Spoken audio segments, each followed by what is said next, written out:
Hello students, bless you all. Students, हम लोगों ने चैप्टर 15 तक के क्वेश्चन आंसर और उसके एक्सप्लेनेशन को पढ़ लिया है और आज के इस वीडियो में हम चैप्टर 16 जिसका नाम है नदी का रास्ता, इस कविता के भावार्थ को मीन्स उसके एक्सप्लेनेशन पार्ट को पढ़ेंगे। स्टूडेंट्स, हम लोगों ने चैप्टर 16 और 17 के क्वेश्चन आंसर को भी पहले ही पढ़ लिया है, ठीक है।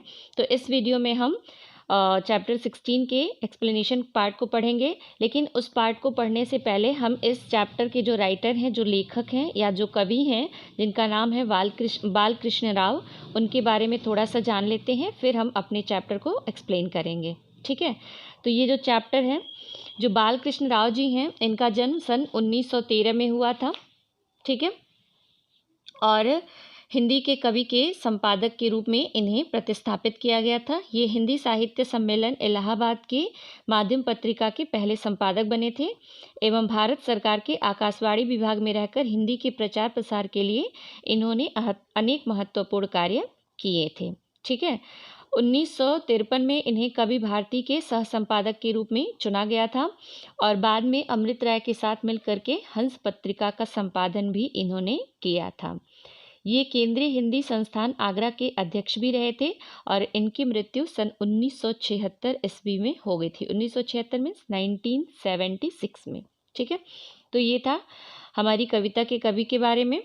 तो अब चलिए हम अपनी कविता के बारे में, मतलब इस कविता में क्या बताया गया है, पाठ के परिचय को जानते हैं, फिर उसके बाद से हम कविता को एक्सप्लेन करेंगे, ठीक है।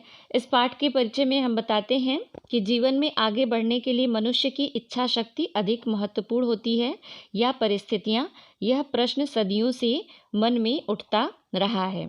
अपने लक्ष्य तक पहुंचने का सारा श्रेय नदी को ही मिलना चाहिए या ऊंची नीची भूमि उसे उसके लक्ष्य तक पहुंचाती है? इस प्रश्न का संभावित उत्तर पाठकों के मन मस्तिष्क को सोचने के लिए मजबूर करता है।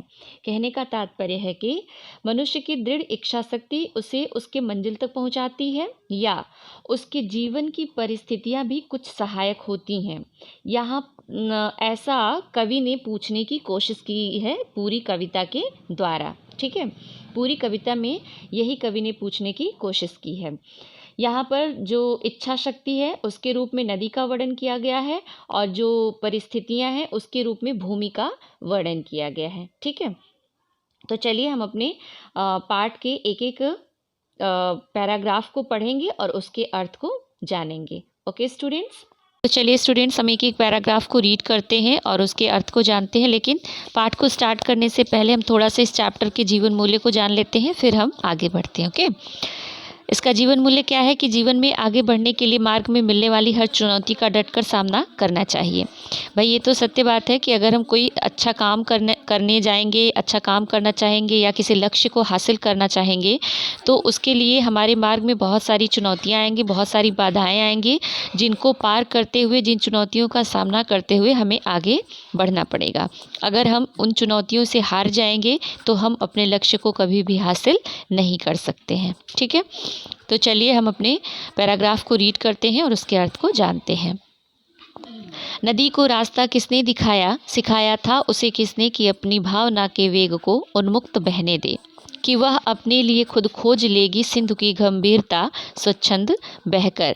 कहने का तात्पर्य है, कवि बालकृष्ण राव जी कहते हैं कि नदी को रास्ता किसने दिखाया था, उसे किसने सिखाया था कि अपनी भावना के वेग को, यानी कि मंजिल की तरफ बढ़ने की जो चाह है उस चाह को स्वतंत्र रूप से बहने दे।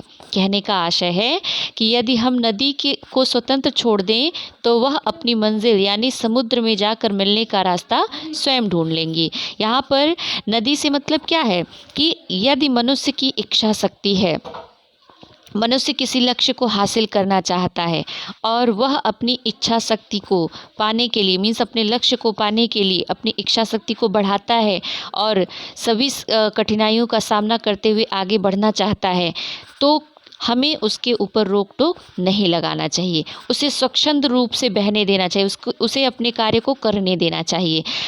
यदि उसकी इच्छा शक्ति दृढ़ है तो परिस्थितियां भी अपने आप सामने आती जाएंगी, परिस्थितियां भी अनुकूल होती जाएंगी, जिससे हो सकता है ये हम क्लियर नहीं कह सकते हैं कि उसे उसका लक्ष्य हासिल हो ही जाएगा, लेकिन ऐसा भी हो सकता है कि वह अपने लक्ष्य को हासिल कर ले, क्योंकि नदी का यहाँ पर एक बहुत ही अच्छा एग्जाम्पल दिया हुआ है कि नदी ने स्वच्छंद बह करके समुद्र तक का रास्ता स्वयं ढूंढा है।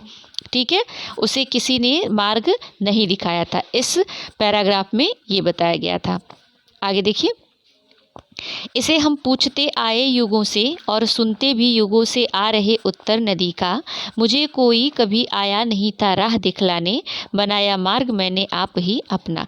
मीन्स कहने का तात्पर्य है कि यदि हम किसी लक्ष्य को हासिल करना चाहते हैं तो सिर्फ हमारे अंदर दृढ़ इच्छा शक्ति रहने से ही हम किसी लक्ष्य को हासिल नहीं कर सकते हैं। हमें उस लक्ष्य को हासिल करने के लिए दृढ़ इच्छा शक्ति रखनी पड़ेगी और दृढ़ इच्छा शक्ति के साथ साथ कार्य करते हुए हमें आगे बढ़ना पड़ेगा। नदी ने क्या कहा है? नदी से सबने पूछा कि तुम्हें समुद्र तक जाने का रास्ता किसने दिखाया? तो नदी का उत्तर क्या था कि मुझे कोई कभी किसी ने रास्ता नहीं दिखाया, मैंने स्वयं अपनी दृढ़ इच्छा शक्ति के बल पर ही अपनी मंजिल यानी सागर तक का रास्ता प्राप्त किया है। मेरी इस सफलता में किसी ने मेरा किसी भी प्रकार से कोई सहयोग नहीं किया है। ठीक है, नेक्स्ट एक, ढकेला था शिलाओं को गिरी निर्भीकता से मैं कई ऊंचे प्रपातों से, वनों से कंदराओं में भटकती भूलती मैं, फूलती उत्साह से प्रत्येक बाधा विघ्न को ठोकर लगाकर ठेल कर बढ़ती गई आगे निरंतर, एक तट को दूसरे से दूर तर करती। देखिए, यह स्वाभाविक है कि जब हम सफलता की ओर आगे बढ़ने लगते हैं तो हमारे मार्ग में बहुत सारी बाधाएं आती हैं। ठीक है, तो इसी प्रकार से नदी के मार्ग में भी, नदी भी जब आगे बढ़ने लगती है, समुद्र की तरफ आगे बढ़ने लगती है, तो उसके मार्ग में बहुत सारी बाधाएं उत्पन्न हो जाती हैं। जैसे बहुत बड़ी बड़ी चट्टानें, पत्थर आदि उसके मार्ग में आते हैं। तो नदी क्या करती है? उन सारी चट्टानों को अपने मार्ग से हटा देती है, उन्हें ढकेल देती है, उन्हें किनारे कर देती है। और कभी कभी क्या होता है, उसे ऊंचे ऊंचे जलप्रपातों से गिरना पड़ता है, फिर भी वह क्या करती है? निर्भीक होकर के वनों से होती हुई, कंदराओं से होते हुए भटक जाती है, अपना रास्ता कभी कभी भूल जाती है, फिर भी वह अपने हिम्मत को नहीं हारती है, अपनी दृढ़ इच्छा शक्ति के बल पर वह आगे बढ़ती रहती है। और जब वह अपने लक्ष्य को हासिल कर लेती है तो फूलती उत्साह से प्रत्येक बाधा विघ्न को ठोकर लगाकर ठेल कर वह क्या करती है? जब वह उसे लगता है कि मैंने अपनी सारी बाधाओं को, सारे विघ्नों को दूर कर लिया है, तो वह उत्साह से फूलने लगती है और उसके बाद क्या करती है? निरंतर आगे बढ़ने लगती है। एक तट को दूसरे से दूर तर करती। एक तट को दूसरे से दूर तर करने का मतलब कि अपने साम्राज्य का वह विस्तार कर लेती है, बहुत ज़्यादा आगे बढ़ने लगती है। मतलब उसके दो तटों के बीच की दूरियां इतनी ज़्यादा बढ़ जाती हैं। यहाँ पर दो तटों के बीच की दूरियों का मतलब है कि उसके मार्ग से जो भी, उसके मार्ग में जितनी भी बाधाएं होती हैं वह एक दूसरे से इतनी ज़्यादा दूर हो जाती हैं, नदी से इतनी ज़्यादा दूर हो जाती हैं कि दोबारा उसके पास आने का उनको मौका नहीं मिलता है। और वह क्या करती है? संपन्नता के साथ आगे बढ़ती है। और जब वह संपन्नता के साथ आगे बढ़ती है तो वह क्या करती है? अपनी गति को मंद कर लेती है। गति को मंद कर, यानी कि जब इंसान को अपने लक्ष्य का जब इंसान को अपना लक्ष्य हासिल हो जाता है तो वह अपनी गति को धीमा कर लेता है। गति को धीमे करने का मतलब अपने कार्य करने की गति को वह धीमा कर लेता है। पहुंची जहां सागर खड़ा था। नदी कहती है, जब मैं सागर के पास पहुंच गई तो मैंने अपनी गति को मंद कर लिया। और वहां पर सागर कैसे खड़ा था? फेन की माला लिए मेरी प्रतीक्षा में, यही इतिवृत्त मेरा। कहती है कि जब मैं समुद्र तक पहुंच गई तो ऐसा प्रतीत होता है कि सागर यानी कि समुद्र फेन की माला, झाग की माला लिए हुए मेरी प्रतीक्षा में खड़ा है। यही इतनी सी मेरी कहानी है। अर्थात जब मनुष्य अपने लक्ष्य को हासिल कर लेता है तो लोग उसका फूल मालाओं से स्वागत करते हैं, लोग उसकी प्रशंसा के पुल बांध देते हैं। अब आगे देखिए कि परिस्थितियां कैसे सहायक होती हैं।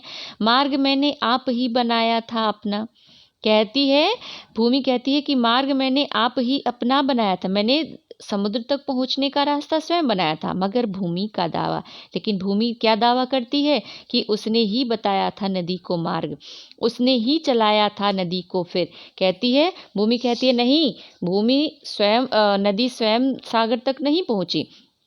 जब नदी थक हार करके अपने रास्ते को भूल करके भटक गई थी तो उसे ही मैंने चलाया था और मैंने ही उसे मार्ग दिखाया था समुद्र तक पहुंचने का। जहाँ जैसे जिधर चाहा शिलाएं सामने कर दी। जब नदी कभी अपने रास्ते से भटक जाती तो मैंने उसके सामने पत्थर खड़े कर दिए ताकि वह अपने रास्ते को ना भटके और सीधी जिस रास्ते से समुद्र तक पहुंचना चाहिए उसी रास्ते पर वह चले। जहाँ वह चाहती थी रास्ते बदले नदी जरा बाएं मुड़े या दाहिने होकर निकल जाए।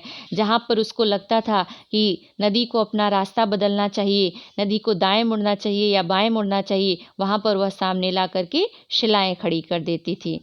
स्वयं नीची हुई गति के नदी के वेग लाने के लिए। अगर जहाँ पर उसको लगा कि नदी की गति में वेग आना चाहिए, मतलब नदी को थोड़ी तीव्र धारा से बहना चाहिए, तो वहाँ पर वह क्या की, स्वयं नीची हो गई, मतलब अपने आप को नीचा कर लिया वेग लाने के लिए। वहीं समतल जहाँ चाहा कि उसकी चाल धीमी हो, और जहाँ उसने चाहा कि उसकी चाल धीमी हो जाए तो वहाँ पर उसने अपने आप को कठोर कर लिया, यानी कि अपने आप को कठोर कर लिया ताकि वो उसकी जो गति है वह धीमी हो जाए। ठीक है, बताती राह। इस प्रकार भूमि नदी को मार्ग बताती है। गति को तीव्र अथवा मंद करती जंगलों और नगरों में चलाती ले गई भोली नदी को भूमि सागर तक। भूमि क्या कहती है कि भोली नदी बहुत ही भोली थी, वह बार बार अपना रास्ता भटक जाती थी, लेकिन मैंने ही क्या किया, उस भोली नदी को जंगलों से ले जाकर नगरों से ले जाकर उसको समुद्र तक पहुंचाया। जहां उसको सही मार्ग बताना था वहां पर मैंने उसका मार्गदर्शन किया। किधर है सत्य? अब कवि पूछ रहा है कि सत्य क्या है आखिर। मतलब मनुष्य की दृढ़ इच्छा शक्ति उसे उसके लक्ष्य तक पहुंचाती है या फिर उसकी परिस्थितियां, यानी कि नदी स्वयं सागर तक पहुंची या फिर भूमि ने उसे पहुंचाया। ये कहना थोड़ा सा मुश्किल है। क्या सत्य है यह समझ में नहीं आता है। मन के वेग ने परिवेश को अपनी सबलता में झुकाकर रास्ता अपना निकाला था। यानी कि कह रही है, यहाँ पर कवि कह रहे हैं कि मन के वेग ने मीन्स दृढ़ इच्छा शक्ति, मनुष्य की दृढ़ इच्छा शक्ति के आगे परिस्थितियाँ स्वयं झुक करके उसका रास्ता क्लियर कर देती हैं, साफ कर देती हैं, या फिर परिस्थितियाँ उसको उसकी दृढ़ इच्छा शक्ति पूरा करने में सहायक होती हैं। यह कहना थोड़ा सा मुश्किल है। बहना पड़ा बेबस जिधर परिवेश ने झुककर स्वयं ही राह दे दी थी, किधर है सत्य। अब कवि कहता है कि सत्य आखिर क्या है। नदी को उसके लक्ष्य तक पहुंचाने में नदी ने स्वयं कार्य किया या फिर भूमि ने उसका सहयोग किया, यह कहना कठिन है। इसी तरह से मनुष्य के साथ है। मनुष्य की दृढ़ इच्छा शक्ति उसे उसके लक्ष्य तक पहुंचाती है या फिर परिस्थितियां स्वयं ही झुक जाती हैं उसकी इच्छा शक्ति को देख करके, यह कहना थोड़ा सा कठिन है। ठीक है, मेरे हिसाब से परिस्थितियां और दृढ़ इच्छा शक्ति दोनों ही किसी मनुष्य को उसके लक्ष्य तक पहुंचा सकती हैं। अब आपकी क्या राय है, आप ज़रूर कमेंट बॉक्स में इसको बताना। ठीक है स्टूडेंट्स, तो मिलते हैं नेक्स्ट वीडियो में। आई जस्ट होप कि आपको ये चैप्टर अच्छे से समझ में आ गया होगा। फिर भी अगर नहीं समझ में आया होगा तो आप मुझसे पूछ सकते हैं, मैं कोशिश करूँगी इसको अच्छे से बताने की। ठीक है, आई जस्ट होप कि सब कुछ क्लियर हो गया होगा। मिलते हैं नेक्स्ट वीडियो में नेक्स्ट चैप्टर के साथ। तब तक के लिए बाय बाय।